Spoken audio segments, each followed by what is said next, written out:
All right, here we got another update on the BMW instrument clusters. So this has been a long trip, long voyage. Let's see if this is the end or just simply another chapter. So to go back to understanding exactly what has happened, this was my original one. Long story short, the PC board burned out. I needed to transfer all the data off this PC board to a new one. I bought a junkyard one and I could not transfer it. This was Motometer, this was Bosch, but they are both 330 convertibles. So then I bought another Motometer one off of the internet. Don't know if it's 2-door, 4-door, or what it was.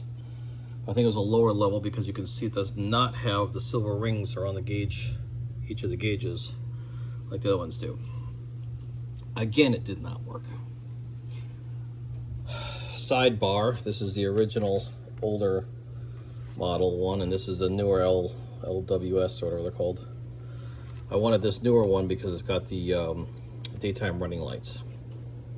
So I picked this up, with this one, these two together, at the junkyard. So I gave up and I sent it off to a guy to get done. And I've just received it back today. So not only is this supposedly reprogrammed with the proper VIN and mileage, but this is too. So hopefully this will work with the EWS and of course the BMW keys.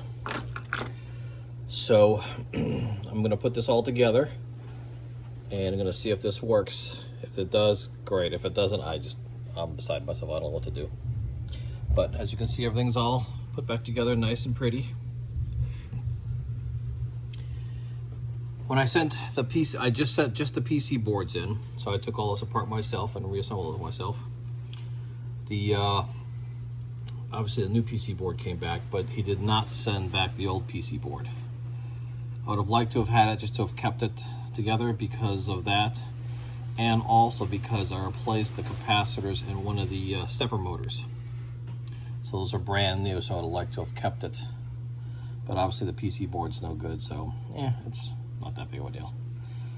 So I got some extra pieces here, and of course some extra pieces here. I hope I'll never need to use them. And of course, I was going to use the yellow board behind this one because it had everything intact, including the connections for here. And so I was all excited about that, and just as I'm getting ready to put it all back together again, I broke it. All right, I'm gonna put this all in the car and see what happens. All right, so putting these guys in is pretty simple. I'm sure everyone knows how to do it, but just in case, this plug here, well, first of all, you have to take this trim piece off, which is down here. It's just held on with these 2 pins, compression fitting. So you pull that out with a plastic pry tool or of the sorts, and then you disengage this and then flip this lever down, and it has these gears that are on here that pull the thing out, and then of course the reverse is the same. And it's going to be the same here with the 2 for the instrument cluster. And this is one's a black one and one's a white one, so it's pretty easy to do. All right, stand by. All right, take 2. I switched over that panel. Let's see if that works, or do I have to take it apart for a 3rd, 4th, 5th time? Let's find out.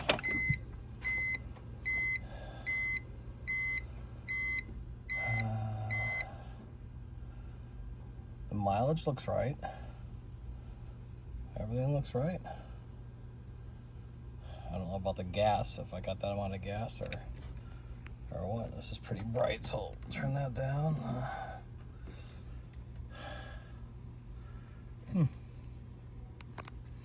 All right, so let me see if I get any check engine lights.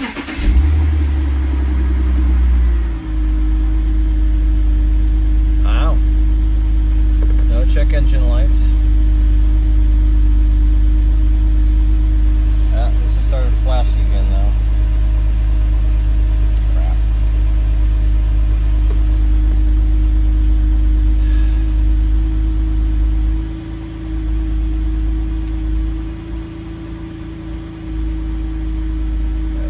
looks normal though. I can handle the flashing light over here.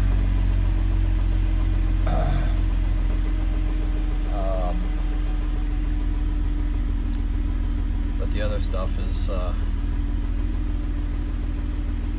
whatever.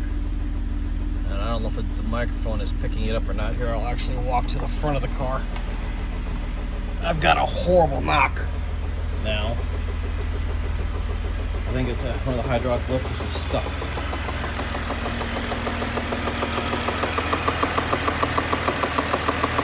Horrible. Have the battery charger on for the battery's low, so I want to charge that up.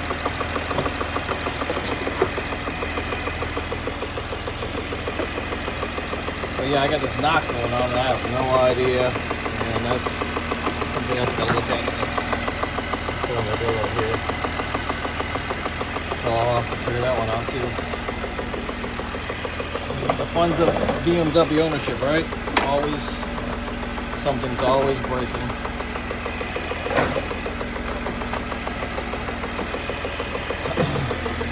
So, and then I just dropped a hose, a little small hose here, just dropped that down there.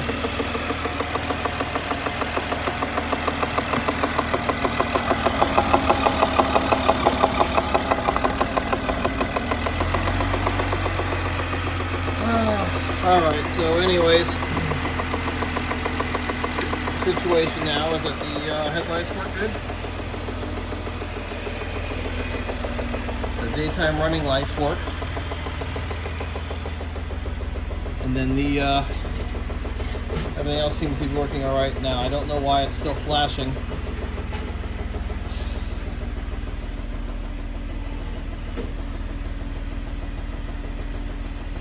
Have to do some more research on that. And it looks like there's a light right there, but I don't see that lit up. So we'll do some research on that. I just turned the fog lights on, and indeed the fog lights are on.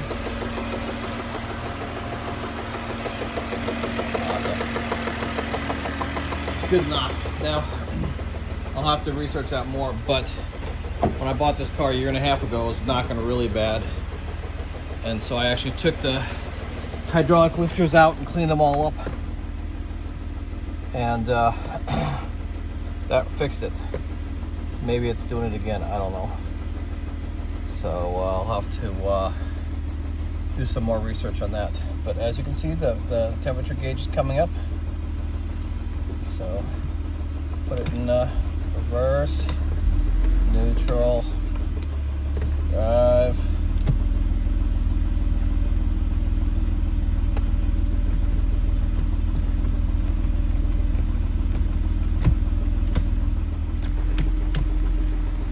So that seems to be working good.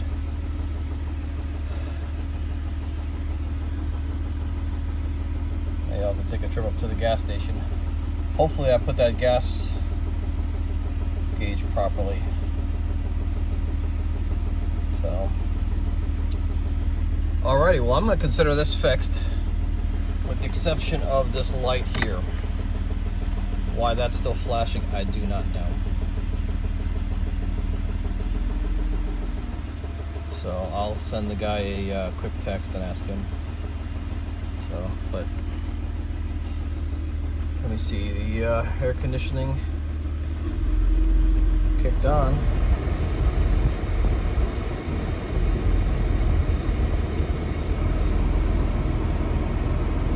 Blowing warm now, but I'll have to give it a few minutes to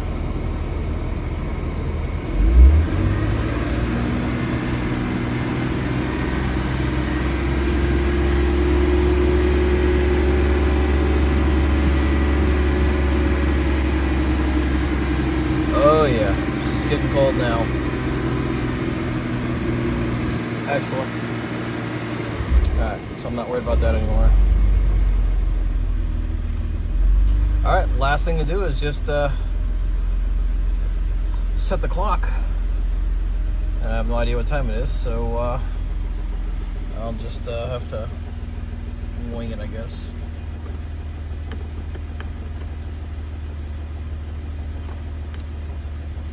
Well, I'll do that later. Alright, I'm going to consider this done. And hopefully all this helps somebody else. But I tried unsoldering the chip and soldering it back onto the other board, and that did not work. So whatever this guy did, I understand they hook it up to a reader machine, read it all, and just transfers it to another chip and whatnot. So apparently that's the way to do it. But in either case, BMW is, the gauge cluster is fixed. Now I got this knocking noise I got to deal with. And I haven't even talked to you about the steering problem I'm having. Yep, steering. So it's like possibly the steering rack or the inner tie rods are bad. So that'll be my next project on this car. Alright guys, till next time, take care. My steering angle sensors are flopping around back and forth. And all of that means, I turn the steering wheel, it does not turn. It does not do anything.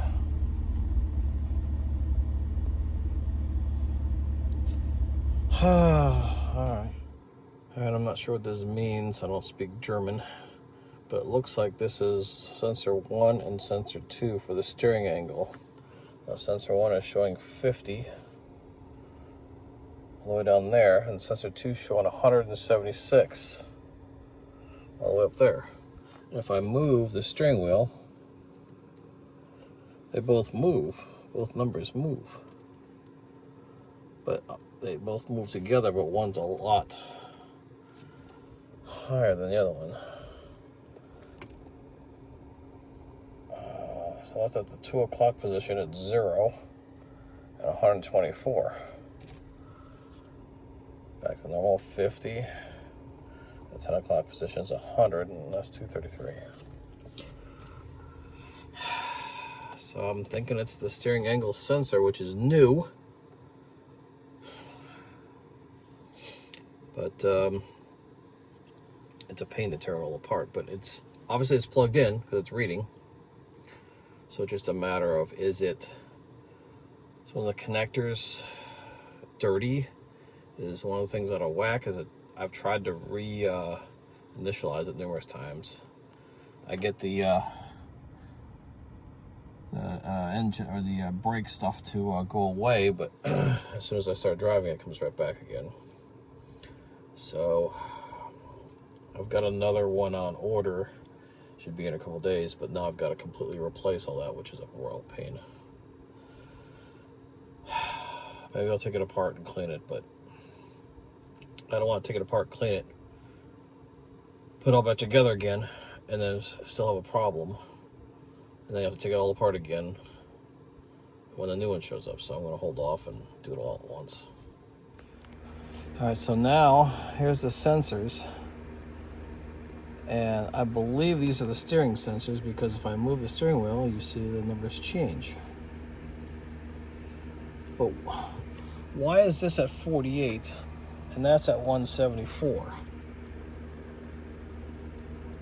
And why can't I find a freaking reset to clear all this out?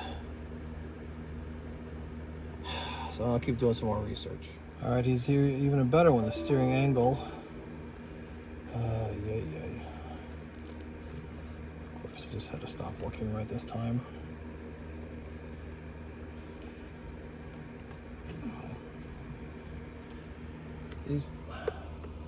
That's not right. That's not, I mean, that's in there, but it's not right. I don't know what this one is. Hey.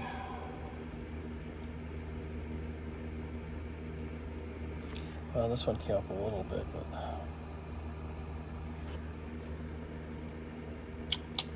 and look, it's the 1440 again. This must be a bad steering angle. Steering angle sensor. That's the only thing I can think of. Keep digging. So to continue with this steering angle sensor problem. This is the original BMW one that I had installed less than a year, that I had removed less than a year ago and put a new El Cheapo Chinese knockoff one in there. And it was working fine until I started having this instrument cluster problem. And that's why I think it was an instrument cluster problem. So did all the research and everything, and I still come up with it's a bad angle sensor. So here's a new one again, bright and bold. Get the focus. Made in China. This is 80 bucks. A BMW one is $500. So I'm in the middle of tearing that apart. Now, you think that's bad? Nope, it keeps getting worse.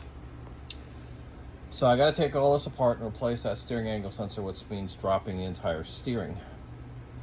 So what I thought I would do is, I was also having, I think I'll show you before, the clunking noise. So I would turn the wheel a little bit, clunk, clunk, clunk, clunk, clunk.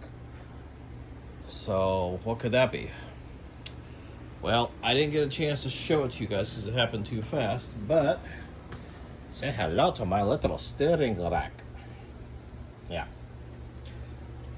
So the clunking was coming here. So I thought it might have been an inner tie rod. And again, I had just replaced the inner tie rods. No, it's this whole thing. It's all shifting inside of here. Furthermore, if you understand power steering, the power steering fluid comes into here, does its thing, and leaves here. It's always in here. It never goes anywhere else besides through here and then down these hoses here and here. And they come back up. And all it does is it pushes that back and forth. Well, it's an entirely sealed system. So not only was this clunk, clunk, clunk back and forth, but when I took the boot off, a gallon, a couple ounces of power steering fluid came pouring out. So this is shifting inside of here. I can't get it to do it now, but it's shifting inside there. The bearing, the seal is shot. The fluid is getting through. There's one seal down here that's a permanent seal, doesn't move, and it's not leaking. Well, maybe a little bit. And then on this actual silver shaft is there's a ring that's attached to the shaft with a seal on that. So when the thing pressurizes, like on this side, the wall is here, so it pressurizes this way, and that seal moves the shaft that way. When you go the other way, it's on the other side. It pressurizes here, and there's a wall here, and it pressurizes this and moves the other way. Well, at least that has failed. I don't know about anything in here, or the center one, or over here. I guess this one's okay. So, for a rebuilt BMW steering rack, you're looking at close to $1,000. And this, for all you guys out there that know what that means, I've got the purple tag. To get a rebuilt one, just a generic rebuilt, run-of-the-mill El Cheapo Chinese thing, you're talking $200 to $300. And again, you don't know what you're getting. So I made the decision I'm going to rebuild this. So I've already ordered the parts. There's a bearing inside of here, and then all the O-rings. I bought all that for less than $100. And there is another bearing here, but usually that bearing is good. So that's why I'm tearing it apart right now, to see if I need that bearing. It's gonna take a couple weeks for all the parts to show up. But the BMW saga continues. And just another day in paradise with this thing. And it's just sitting here. You can see all the power steering fluid, actually, and automatic transmission fluid pouring out. So here's my mess. Still dripping. And it's a windy day, so the wind is blowing, of course, blowing all the fluid all over the place. And then, of course, on top of all that, that means I've got to get an alignment again.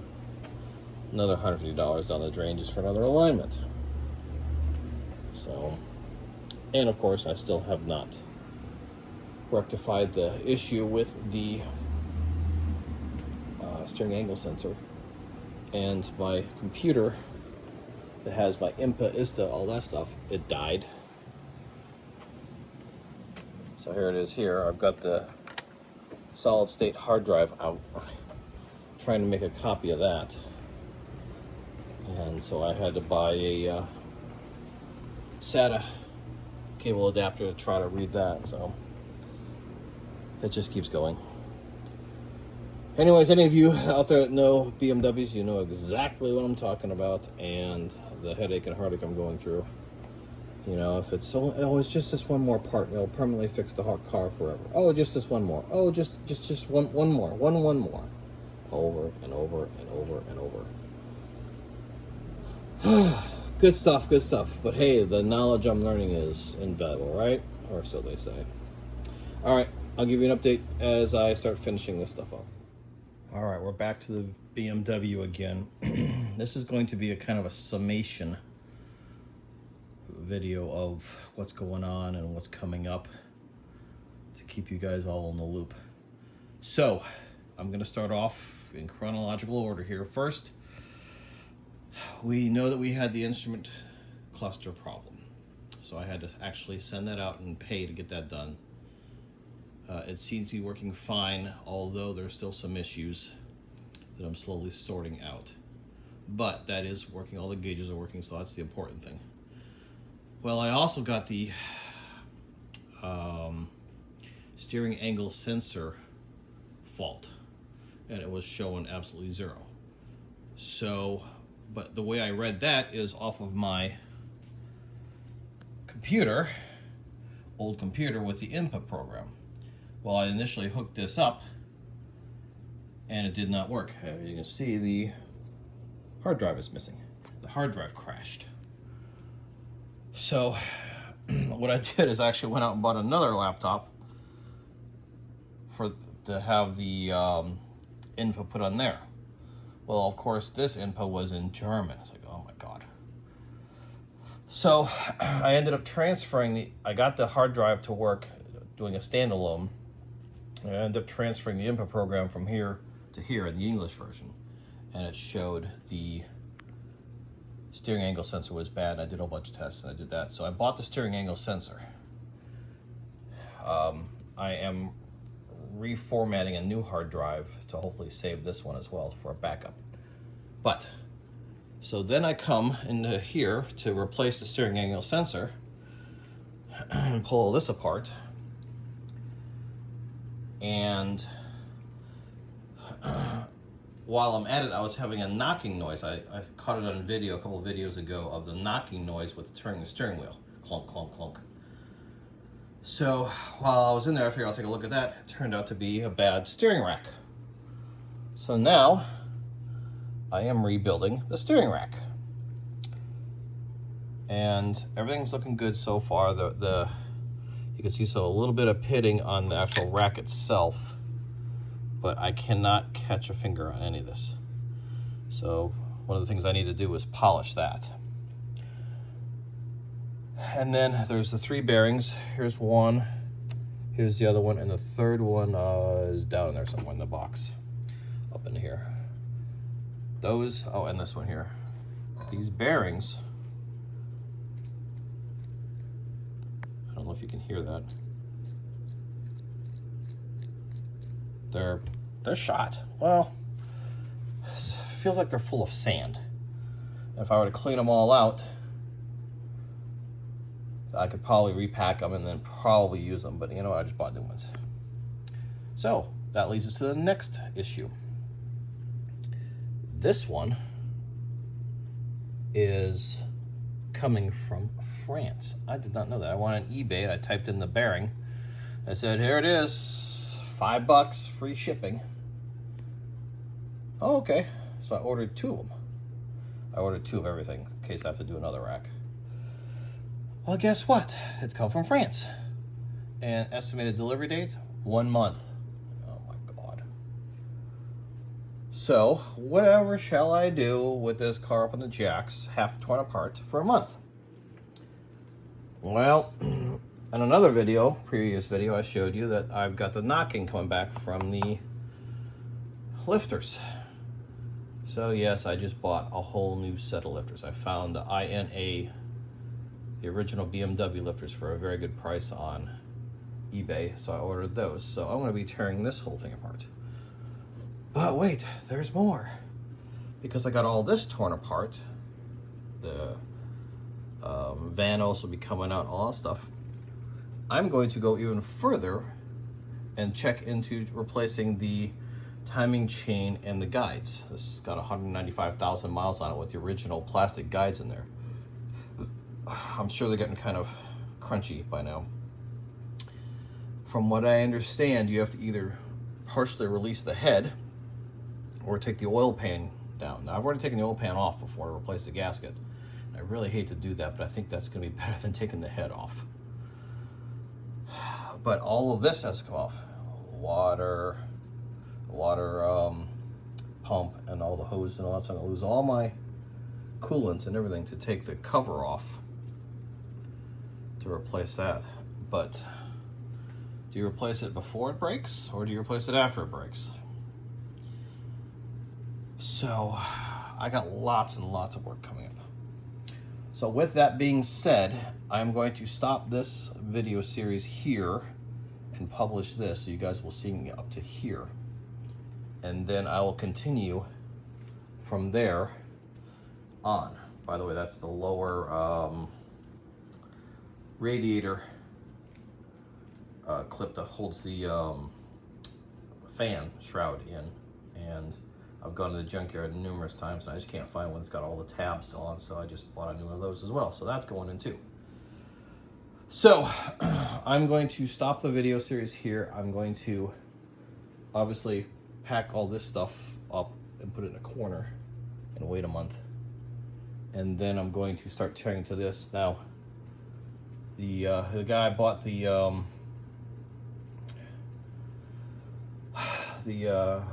lifters, hydraulic lifters from, said they'll be here in 5 days. So I should be able to pull this all apart in a day. And then probably another day to put it all back together again, probably even longer because of the timing. You have to retime the engine. But if I'm going to actually snap into the timing guide, the guide and chain replacement, that's going to be even more work. So I'm going to start the whole new video series with that. So I'm going to leave it here for now. And hopefully this old girl will be back on the road sooner rather than later. I kind of miss her. And it's summer here now, and obviously cooking like mad outside, so this doesn't really get used all that much in its top-down capacity. So I'm going to probably try to get this all done before the fall hits, and then really enjoy the fall weather. And small things like this came disconnected, so I have to reconnect that. That one came disconnected and actually broke. So I don't know what I'm going to do with that, if I'm going to replace. I've got generic ones that are black.